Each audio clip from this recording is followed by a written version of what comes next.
This is Sylvia Saber with OpTv Global headlines. Starting with the top international stories for the day. British Prime Minister Boris Johnson on Monday urged Russian President Vladimir Putin to step back from precipice. Johnson also called on Western allies to stand together and show a united front. Turkey's President Recep Tayyip Erdogan is visiting United Arab Emirates for the first time in nearly a decade. Steps to deepen cooperation will be discussed during the talks. The two sides will also exchange views on regional and international developments. Israeli Prime Minister Naftali Bennett arrived in Bahrain's capital, Manama. Bennett will meet with Bahraini Crown Prince and Prime Minister to discuss ways to strengthen ties, especially in diplomatic and economic areas. China has dismissed Indian External Affairs Minister's remarks about China-India border conflict. He said that the responsibility for the border conflict rested with the Indian side. Indian Muslim girls have been forced to remove hijab in Karnataka state, where right-wing BJP government banned the Islamic headgear. Muslim students, teacher and staff say it was humiliating to be asked to take off the hijab before entering the schools in front of the cameras. A Brussels-based human rights watchdog warned EU member states on the attacks against Muslims and the spread of far-right ideas in France. The European Network Against Racism said that the country is showing marks of a growing far-right within its institutions. The busiest US-Canada border crossing has reopened after protests against COVID-19 restrictions closed it for almost a week. Canadian Prime Minister Justin Trudeau has invoked emergency powers to try to quell the protests by truck drivers. Up next, we have the national updates. Chief of Army Staff General Qamar Javed Bajwa called on President Dr. Arif Alvi in Islamabad. They discussed the national security and regional situation during the meeting. Prime Minister Imran Khan has termed the Pak-Iran border as the border of peace and friendship. Talking to Iranian Interior Minister, Imran Khan also underlined the importance of joint cooperation to address security issues between the two countries. Pakistan and Iran have vowed to increase counter-terrorism cooperation. The understanding was reached in a joint declaration by Iranian Interior Minister and his Pakistani counterpart Sheikh Rashid Ahmed. Both the sides also agreed that a joint working group would be formed to enhance bilateral relations. Prime Minister Imran Khan has made it clear that he has full faith in the ruling ally PMLQ. Prime termed the opposition alliance's recent attempts to take veteran politician Chaudhry Shujat Hussain with them for a possible no-confidence move as a sign of their fears and weakness. Azad Jammu and Kashmir President Barrister Sultan Mahmood Chaudhry has called for protests to highlight plight of Kashmiris. He said that politicians will now draw the attention of the international community to the Kashmir issue by aggressively raising it at the international level. Foreign Minister Shah Mahmood Qureshi denied that the government was panicking over rally for no confidence vote against Prime Minister Imran Khan. Qureshi said PTI have trust on PMLQ and they are standing with the government. Pakistan People's Party has slammed federal government for criticizing the 18th constitutional amendment. Party Secretary General Syed Nair Hussain Bukhari said that the Prime Minister should know that more than half of the current members of the Pakistan Tehreek-e-Insaf were voting for the 18th amendment.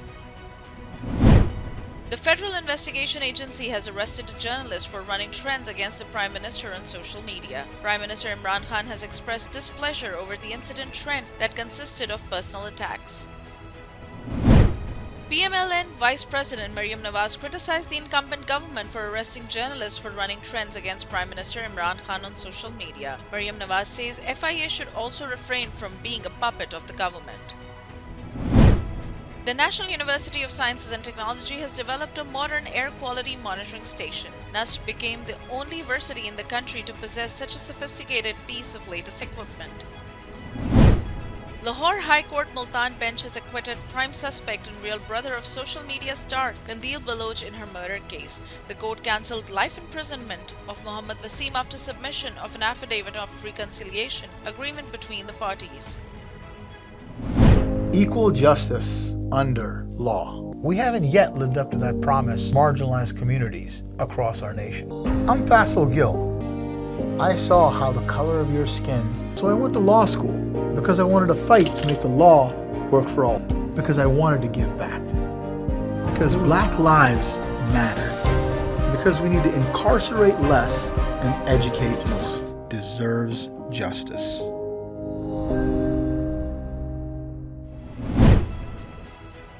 Up next, we have the health updates. The World Health Organization has slammed false narrative that the COVID-19 pandemic is over. The head of WHO said that in some countries, high vaccine coverage combined with the lower severity of the Omicron coronavirus variant are driving a false narrative. Washington, D.C. is ending its COVID-19 vaccination requirement and mask mandate. The city mayor said coronavirus cases have dropped more than 90% and there has been a 95% reduction in hospitalizations.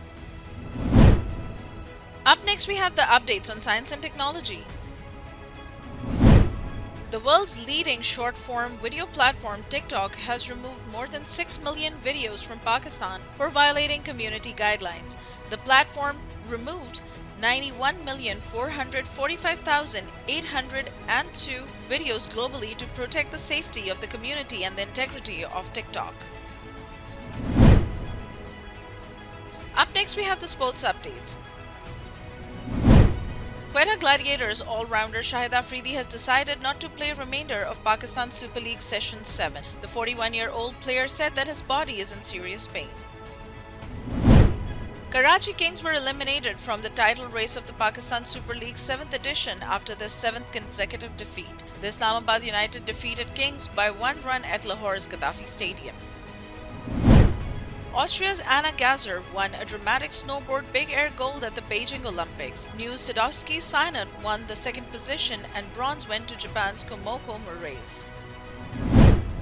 3-day Kalam Snow Sports Festival successfully concluded. The festival largely attracted local and foreign tourists, athletes who enthusiastically participated in various competitions, including karate, jiu-jitsu, throwball, tug-of-war, snow kabaddi, and volleyball. Up next, we have the entertainment updates. Bollywood King Khan has returned to social media with a spine-chilling trailer of his upcoming production film. Love Hostel, the Z5 movie stars Sania Malhotra, Vikrant Massey and Bobby Deol in a gritty crime thriller which revolves around the plot of honor killing. For the very first time, Twitter users can now vote for Oscars in a newly added fan favorite award. The announcement comes after Spider-Man: No Way Home and No Time to Die failed to earn Oscar nominations in Best Picture. Actor Feroz Khan and wife Aliza Sultan have welcomed a baby girl.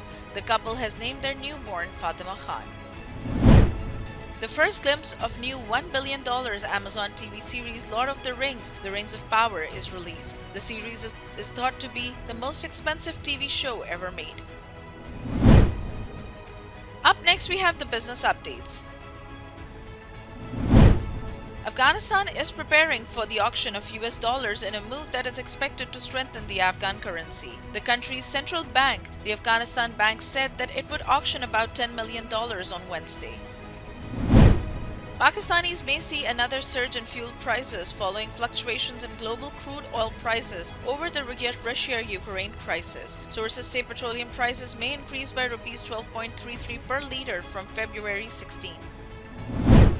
For the first time, the government of Pakistan has started taxing the income of offshore companies owned by Pakistanis. The step taken by FPRS is expected to dent web of domestic offshore companies set up by wealthiest.